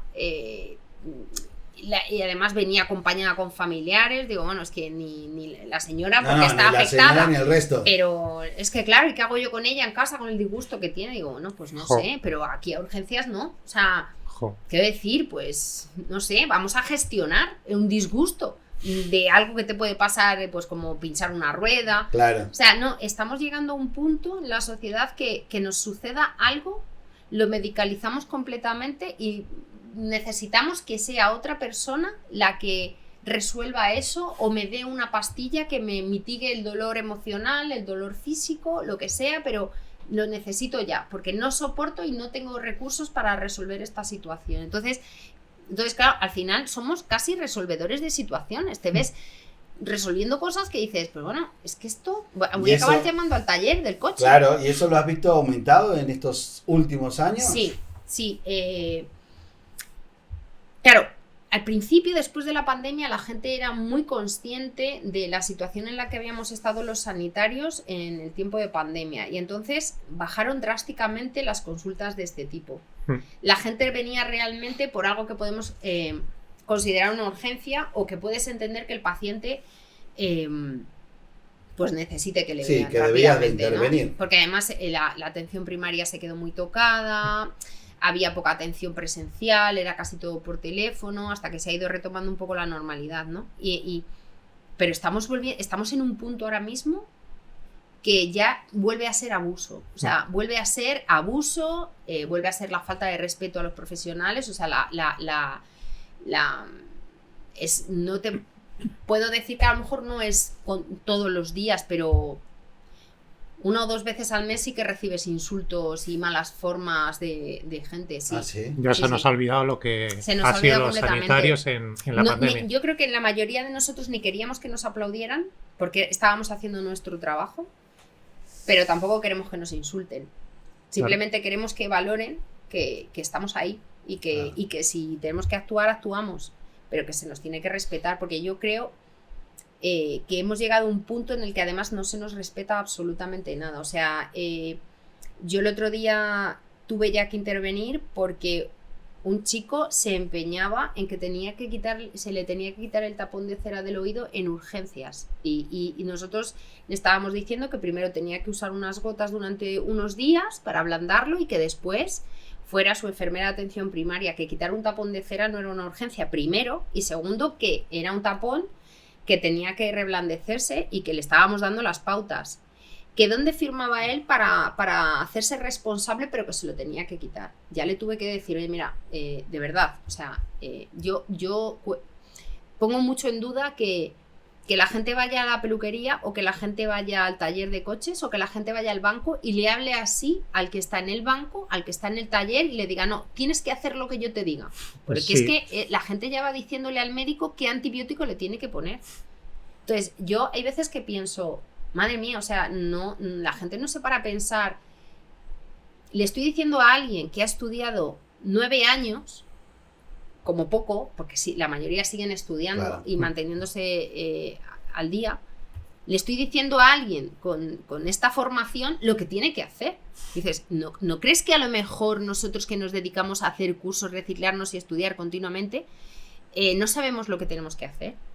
O sea, y tuve que tener, porque entré en la consulta ya de al lado porque ya notaba que el tono se estaba yendo de madre y notaba que la doctora iba bajando el tono como que se iba intimidando, la estaba intimidando. Y ya entré y digo, bueno, mejor 2 contra 1 que no una sola. Claro, y claro, ya le dije, oye, mira, no sé qué parte es la que no. Además abrí la puerta de la consulta para que se escuchase en la sala de espera. Digo, a ver, ¿qué parte es la que no entiendes de que ya? Ni puedes hablar así, ni puedes ponerte de esta manera. O sea, es que no te lo vamos a quitar. Y claro, que y seguía y seguía. Entonces, es complicado esta parte de Sí, de ver cómo ahora se nos falta el respeto tan rápidamente, se nos pone en duda, no. Hemos perdido el crédito con la población. Con la sociedad, sí, ¿no? Sí. Edurne, también has estado en la época del COVID, ¿no? Uh-huh. ¿Cómo fueron esas primeras etapas? Primero, ¿crees que estábamos preparados para algo así? No, evidentemente no. ¿Y crees que lo vamos a estar alguna vez? Hombre, yo creo ¿Crees que ahora estaríamos más preparados? Hombre, sí. Es que era algo desconocido, sin precedentes. De hecho, yo recuerdo que... Porque a nosotros, no sé si recordaréis cuando hubo también lo mismo, pero con el ébola. Sí. No sé si recordáis que hubo una auxiliar de enfermería que estuvo infectada, sí, que se seguía día a día la evolución clínica. Pues en aquella época, y también hubo una expansión también hubo una de gripe A, que sí, también... que la transportaban en camillas cerradas, exacto, ¿no? Era así. Bueno, pues en aquella época nosotros sí que vinieron a las bases a enseñarnos cómo ponernos y quitarnos un EPI. Y nos instruían qué podías tocar para que te fueras familiarizando, ¿no? Y se mandaron equipos de EPIs a las bases para que tuviéramos. Entonces, en esa época sí que nos prepararon, ¿no? Pero yo recuerdo lo del COVID. No sé si recordáis como que en diciembre y enero se empezó a oír que en China pasaba algo. Sí. A nosotros nadie nos informó de nada. Yo creo que más o menos sobre febrero nosotros trabajamos con unas aplicaciones con una intranet. Y aparecía así como en flash informativo hablando un poco del COVID, el SARS en China, pero así como flashes, píldoras informativas que sin darnos importancia ninguna. Y alguna mascarilla, pero como un par de mascarillas en algún pedido de farmacia llegaba y ya está. O sea, yo recuerdo eso. Y recuerdo gente que venía ya a finales de febrero, principios de marzo, con unas gripes muy, muy fuertes, que yo en alguna ocasión empecé a usar mascarilla, no porque pensara que era el COVID, sino porque yo decía, joder, cualquiera se coge, porque claro, al final estamos en contacto y piensas, no tengo ninguna gana de cogerme un gripazo de estos. Y venía gente muy asfixiada, que además se le ponía a lo mejor un aerosol, que luego los aerosoles se prohibieron, porque desprendían partículas que vehiculizaban el virus, y se les mandaba al hospital, no se les mandaba a casa, no, le ponemos esto para que no se ahogue de aquí al hospital, pero va al hospital y era, pues menuda gripe, ¿no? Y poco más.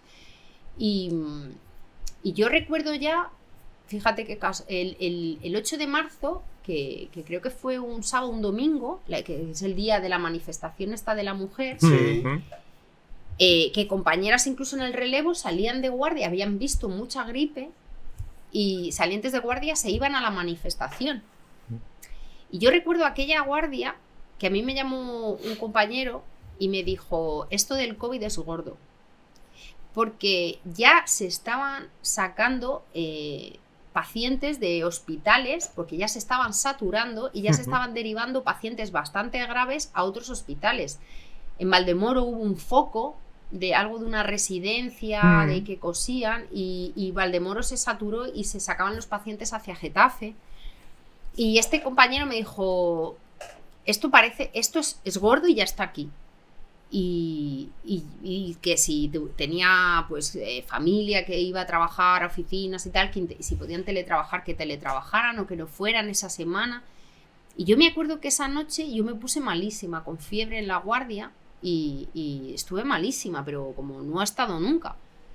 Pero ya, esa semana estuve más cansada y ya. Y luego ya, pues lo que ya conocemos todos, ¿no? Empezaron a decir que si había un caso, otro caso, y de pronto ya confinamiento, los niños ya les cortaron el colegio, luego, y ya fue todo un poco sobre la marcha, ¿Y cuál fue, o sea, cuando la gente ya estaba en casa, tú seguías trabajando? Sí, claro, vale. Nosotros... ¿Y cómo eran esos avisos? ¿Cómo eran ir a esos avisos? Pues, a ver, es como que confinaron, ¿no? y decidieron que cerraban los centros de urgencias, lo que se conocía como los centros fijos de urgencias, que se cerraban al público, que la gente se tenía que quedar en sus casas. Claro, los que estábamos en esos centros dijimos, bueno, ¿y nosotros qué hacemos ahora? Claro. Entonces los que teníamos la habilitación para estar en un centro coordinador nos mandaron a todos se montó lo que se llamó la mesa COVID, que era con el teléfono COVID, no sé si recordáis que podías llamar a un teléfono, y a coger llamadas de gente que de pronto estaba confinada en casa, que no había centros de urgencia, que ya no y que pedían que no se fueran a los hospitales. Y a informar o a ver qué pasaba, desde familiares que llamaban porque sus padres ya no les cogían el teléfono y no sabían qué pasaba, y como estábamos confinados no se podía salir a la calle, y entonces que si había alguna manera de enviar a alguien que mirase si estaban vivos o muertos. Claro, si antes me has preguntado si había, quizá aquel día yo hubo un momento, porque a mí me mandaron esa primera tramo de la guardia, eran 24 horas de un sábado, recuerdo, y esas primeras 12 horas me vino a buscar un coche y me llevaron al centro coordinador y a coger llamadas. Y esa noche se abría de manera, pues supongo que muy improvisada, IFEMA. Y mi compañera que estaba de guardia ya iba esa noche a IFEMA. Y yo me quedaba en el centro de urgencias después. Entonces, si hay un punto en el que yo toqué fondo, fue aquel día de caos absoluto, cogiendo llamadas y oyéndose a la gente morir por teléfono. O sea, porque no puedo hacer nada. Estábamos tan desbordados. Y yo ya cuando llevaba 4 o 5 llamadas de gente al límite, ahogándose, o mi marido, yo tuve que apartarme y me puse a llorar, porque yo dije, no puedo más, o sea, no puedo oír tanto sufrimiento y la sensación de no poder hacer nada encima, por teléfono, claro. Y porque, claro, mi trabajo normalmente es, yo puedo hacer lo que decíamos de los familiares en los duelos, ¿no? Yo he podido intervenir y he ayudado, me siento mejor, pero cuando tú sabes que de normal eso hubiese sido, te mando un Obimóvil y va para allá. Claro. Pero como si estuvieses esposada. Claro, intentar reconfortar por teléfono, pero oír llorar a la gente con tal desesperación por teléfono, no poder ni tocarlos, ni abrazarlos, ni consolarlos como los consuelas en un aviso, ¿no? Que los tocas, los abrazas, los miras. Nada. Entonces, al final fue como que nos fuimos, que además yo sentía que estaba aguantando, pero miraba alrededor y veía compañeros míos con los auriculares llorando también. Y yo decía, bueno, pero esto es un desastre. O sea, claro. No, o sea, porque primero estás metido, porque, claro, cuando tú vas a un accidente, tú no formas parte del accidente. Pero aquí tú formas parte de la pandemia. O sea, tu familia, tus hijos, todo. Sí. O sea, es como una nube tóxica que nos cogía a todos. Entonces, y no podías hacer nada. O sea, es que no había recursos. Y no se sabía siquiera qué es lo que se podía hacer. Yo recuerdo en los chats de compañeros de trabajo, nos compartíamos papers de qué era el COVID para un poco instruirnos todos en qué consistía, los síntomas, cómo discriminabas. Pues que de aquella no existían ni siquiera las pruebas, hacer la prueba. Entonces, es que no le podías hacer el test, era todo pues intuición clínica, y prácticamente de pronto pasamos de no tener ningún caso en España a 1 o 2 casos quizás aislados a esa era todo alrededor, era COVID, y luego ya pues IFEMA, que aquello pues al principio pues fue... ¿Era peor IFEMA que atender llamadas? Porque en IFEMA podías actuar. No, era peor coger llamadas al principio. Claro. IFEMA lo que pasó al principio era el desconocimiento de a qué íbamos, cómo íbamos, si teníamos material para protegernos, porque ni siquiera lo sabían los que mandaban sobre nosotros. Claro. O sea, cuando nos reunían y decían, vale, hay tantos pabellones, les veías la cara y dices, no saben ni lo que están haciendo. O sea, están tan desbordados como nosotros, lo que pasa es que les ha tocado dirigir un poco. Y no sabías ni si te ibas a poder poner un EPI, si ibas a tener unas mascarillas, si no. Luego cómo vuelvo a casa y cómo no infecto o si lo cojo. Entonces era todo mucha incertidumbre al principio. Y lo duro de IFEMA luego era llevar el EPI horas, claro, era muy duro. Físicamente había gente que se caía desmayada, deshidratada, no podíamos estar más de 3 horas trabajando con el puesto. Y luego, claro, ahí la gente, o sea, moría muy fácilmente, por decirlo de alguna manera. Ahí sí, morían, pero yo creo que ya recibíamos gente que estaban más o menos controlados. Lo que sí que sucedía en el COVID es que tú podías tener un paciente controlado y de pronto se te ponía malísimo, y ya tenías que llamar a la zona de UCI y pedir que por favor una cama en la zona del IFEMA que era como de cuidados intensivos. Eran pacientes que pasaban de estar más o menos controlados y bien a fatal en cuestión de 1 hora o 2. ¿Ah, sí? Sí, era muy traicioneros. Súper agresivo, ¿no? Sí, a lo mejor tú le veías pues que tenía un pequeño soporte de oxígeno y con silla de ruedas, iban acompañados con un celador a lo mejor al baño, y lo que suponía ponerse de pie para ir al baño y volver a la silla.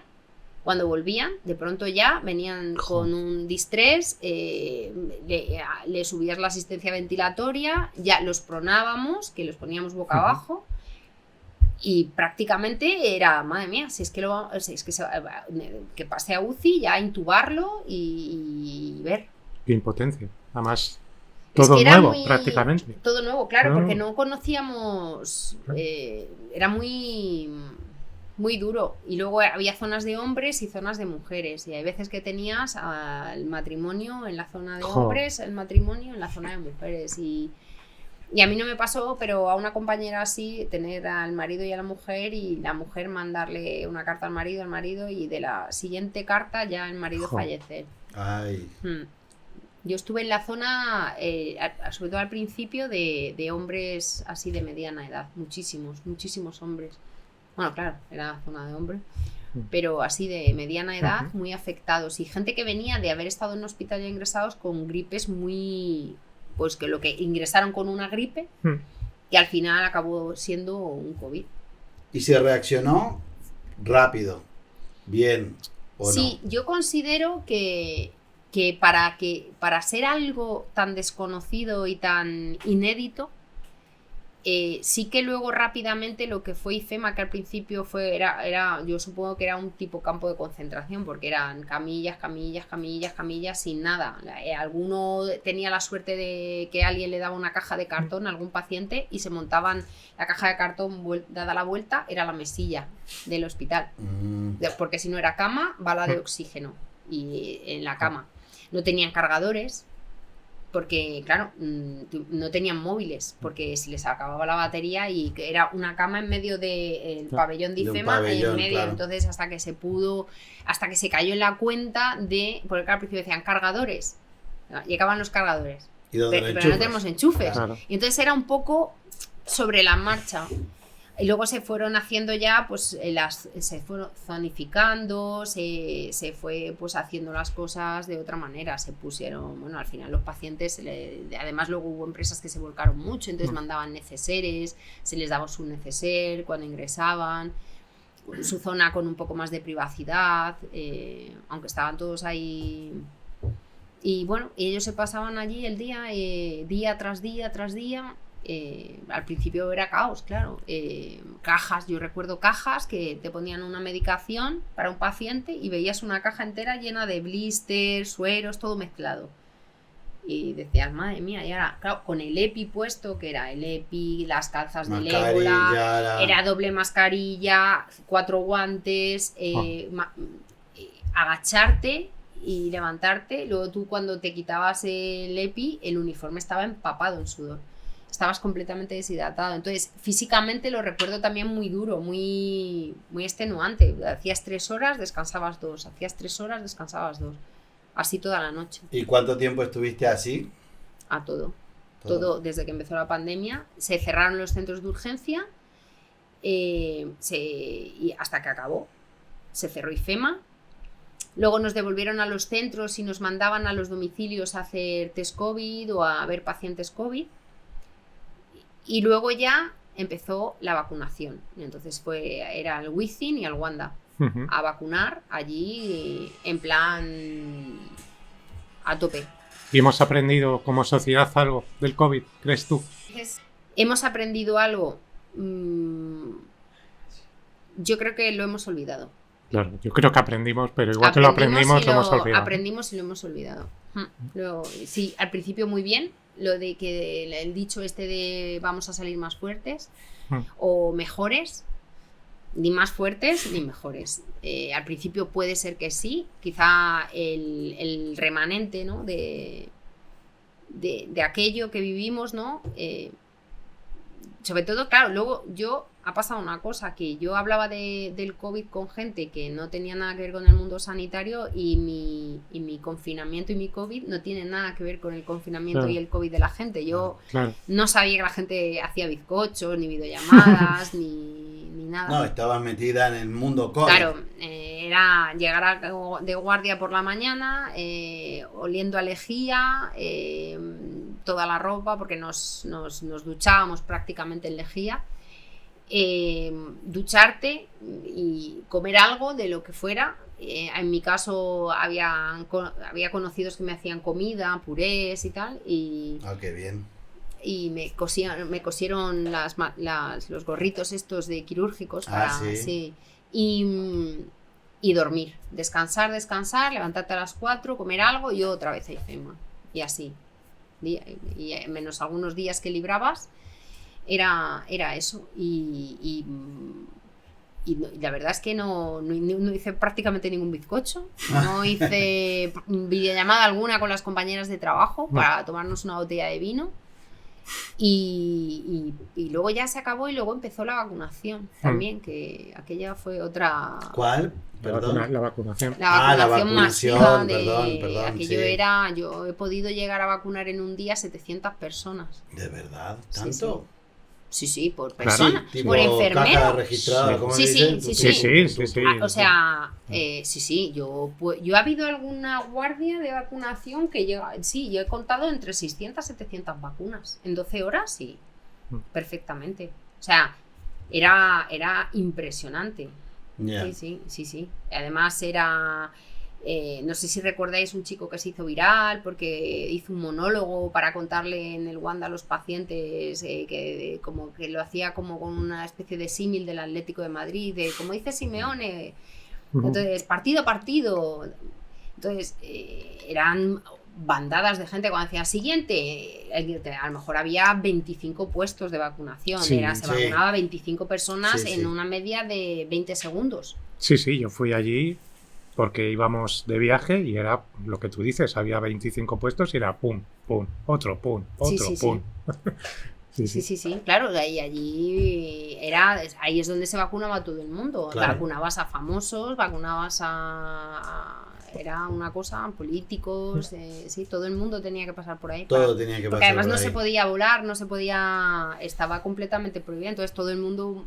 Cuando quería irse de vacaciones necesitaba la primera vacuna, la segunda vacuna, AstraZeneca, yo quiero no sé quién, Pfizer. Y nosotros cada día vacunábamos con un laboratorio. Entonces Pfizer iba de una manera, AstraZeneca, los efectos secundarios de uno no eran iguales que el otro. Y luego la gente, los entendidos, que todos nos hicimos médicos. No, yo la AstraZeneca, a mí ponme la... Claro, la Pfizer. Sí. No, yo quiero esta, que es que yo recuerdo además, por ejemplo, la mesa de carga, tú podías cargarte, claro, imagínate 700 vacunas, la gente en enfermedad, estábamos con ampollas, los dedos pelados de estar, era una cosa completamente, una cadena. No. Sí. Montabas bateas y de 20 vacunas, pum, se iban repartiendo y todo el rato podías llegarte a cargar. ¿Y cuando terminó, que te tomaste vacaciones o qué hiciste? No te dieron vacaciones. ¿Ahí qué sucedió? Pues que para algunos no se volvieron a abrir los centros de urgencia, que se cerraron el día del confinamiento, no se volvieron a abrir.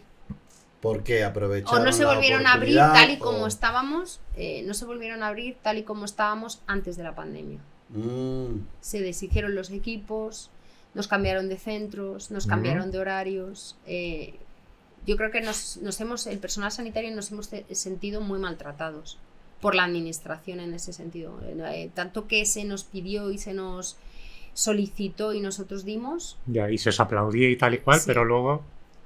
Eso no ha traducido en, bueno, devuélveme a mi situación previa, de cómo yo estaba con mi equipo, con mi centro, con mis horarios, porque al final todo el mundo ha vuelto a la normalidad, pero los que teníamos unos equipos, estábamos en unos centros, no hemos vuelto a aquello. Ya se ha transformado, se ha rescindido mucho personal. Yo en el centro en el que estoy ahora había 2 equipos de médicos y enfermeras, se ha quedado 1. Para el mismo volumen de gente que antes de la pandemia. Claro. Se ha aprovechado para recortarnos, para recortar puestos médicos. Y eso no se ve. Eso no se ve. Eso lo hacemos público en Micromundos. Sí. Eso, bueno, sí que se ha hecho manifestaciones. De hecho, se hizo una manifestación masiva en Madrid. Sobre todo cuando se dijo que se cerraban los centros estos de urgencias y tal. Pero da igual, la gente... Al final volvemos a ir al médico para que nos pongan un color de un apósito que nos pegue con los calcetines. Entonces al final el paciente cuando va a urgencias quiere que le resuelvas el problema. Le da lo mismo que seas médico, que seas enfermera, que trabaje mucho o que haga, o que lleves 20 horas trabajando. Les da igual. Sí, te pueden decir, entiendo, qué mal, pero atiéndeme y resuélveme esta tontería, aunque sea una tontería, pero me la resuelves. Y si no, pues me voy refunfuñando y te pongo una reclamación. ¿Cuál es el camino que te gustaría seguir en tu etapa profesional, en esta nueva etapa profesional, ¿no? Bueno, el camino. Yo, en todo esto después, no sé por qué, me dio por estudiar psicología. Yo estoy en 3º de psicología. Ay, me encanta. Por si en algún momento decido dejar la enfermería y dedicarme a la psicología, por el mero hecho de por cambiar. Pero es verdad que... al final tú estás siempre focalizada en ayudar a los demás, ¿no? Sí, puede ser que sí. Esa pregunta le he dado vueltas alguna vez. Digo, madre mía, si hay veces que estoy un poco... No sé si igual debería de elegir... Realmente hay veces pienso, necesitaría varias vidas para hacer todas las cosas que quieres hacer, sí, claro. Porque también me llama mucho la atención las cosas artísticas, del baile, cantar, pero no porque lo vaya a hacer ahora, sino porque, ojo, qué bonito ese tipo de profesiones tan creativas, tan libres, ¿no? También me llama la atención la criminología, entonces ahora a lo mejor estoy pensando pasar de 3º de psicología y empezar un poco con la criminología. Me atrae mucho el true crime. Tenemos la próxima invitada es, ¿cómo es? Antropóloga forense. Antropóloga forense. Pues ese mundo me llama muchísimo la atención. A mí muchísimo. También. El cómo opera la mente humana en esas situaciones, ¿no? No sé por qué me atrae mucho.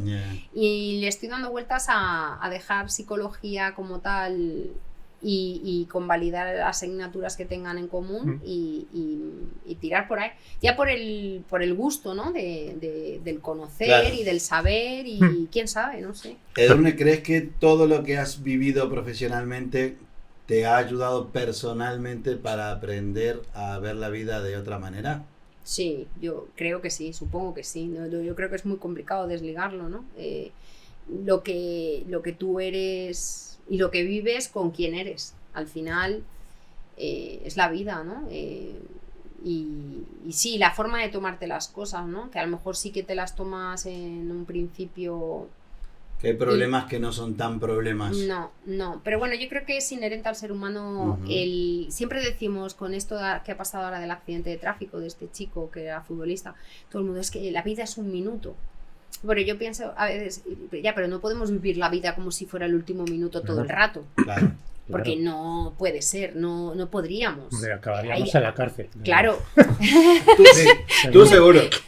Entonces, hay que buscar un punto medio, ¿no? De sí disfruto de la vida, pero con cabeza. Claro. Pero sí, claro, de ahí viene un poco la filosofía, ¿no? La antropología, ¿no? Todos estos temas ahora me llaman mucho la atención, no sé, y sí que a lo mejor profesionalmente o me veo cambiando de profesión o incluso empezando de cero o dedicándome a lo que he dicho en algún momento, ¿no? A los cuidados paliativos, ¿no? En vez de dedicarme a luchar contra la muerte, al lado de la muerte y acompañar, que también es, yo creo que muy interesante y muy reconfortante, acompañar y conseguir que si ya nada se puede hacer porque el paciente no se muera, que tenga una muerte digna, ¿no? Y hay tanto, y en este país estamos ahí un poco, ¿no? De hecho, conocíamos la noticia de este paliativista infantil, ¿no? Que le habían sancionado por haber cogido el coche y haber ido a deshoras a atender a una niña de 4 años que iba a fallecer, ¿no? Y apoyando a la familia. O sea, estamos todavía en pañales, yo creo, en eso. Es muy duro, también bastante, supongo que también, pero creo que muy reconfortante. ¿Te arrepientes? Perdón.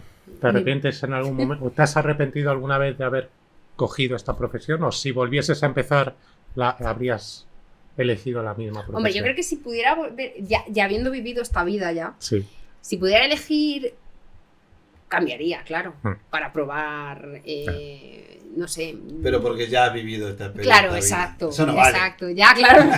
Pero si me preguntas si puedo elegir, elegiría, no sé, algo relacionado con la música, ¿no? El de tocar el piano. Yo cuando decidí estudiar psicología, dije carrera de piano, carrera de psicología. Y alguien me dijo, estás loca, ¿cómo te vas a poner a tocar el piano? Y digo, ya, pero es que me maravilla ver tocar el piano. Y me encantaría poder tocar un piano a 2 manos de... Pero claro, me dijeron, ya, pero es que eso no ahora no va a resultar tan fácil.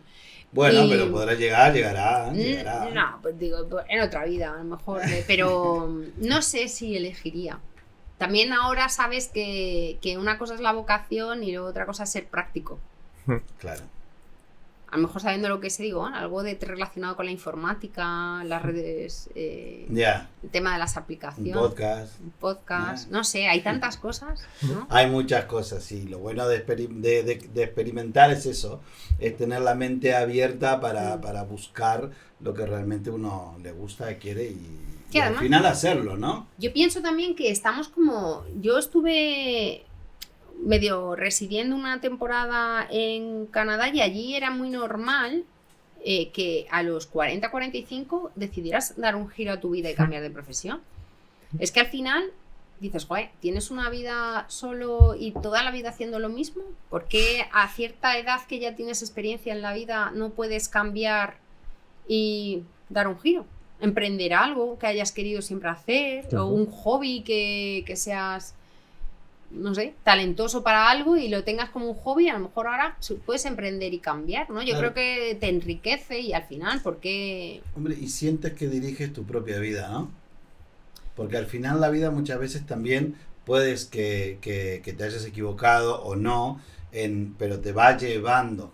No es que tú cierras la tapa del libro y dices, venga, me voy a escribir otro. Sí, puede ser.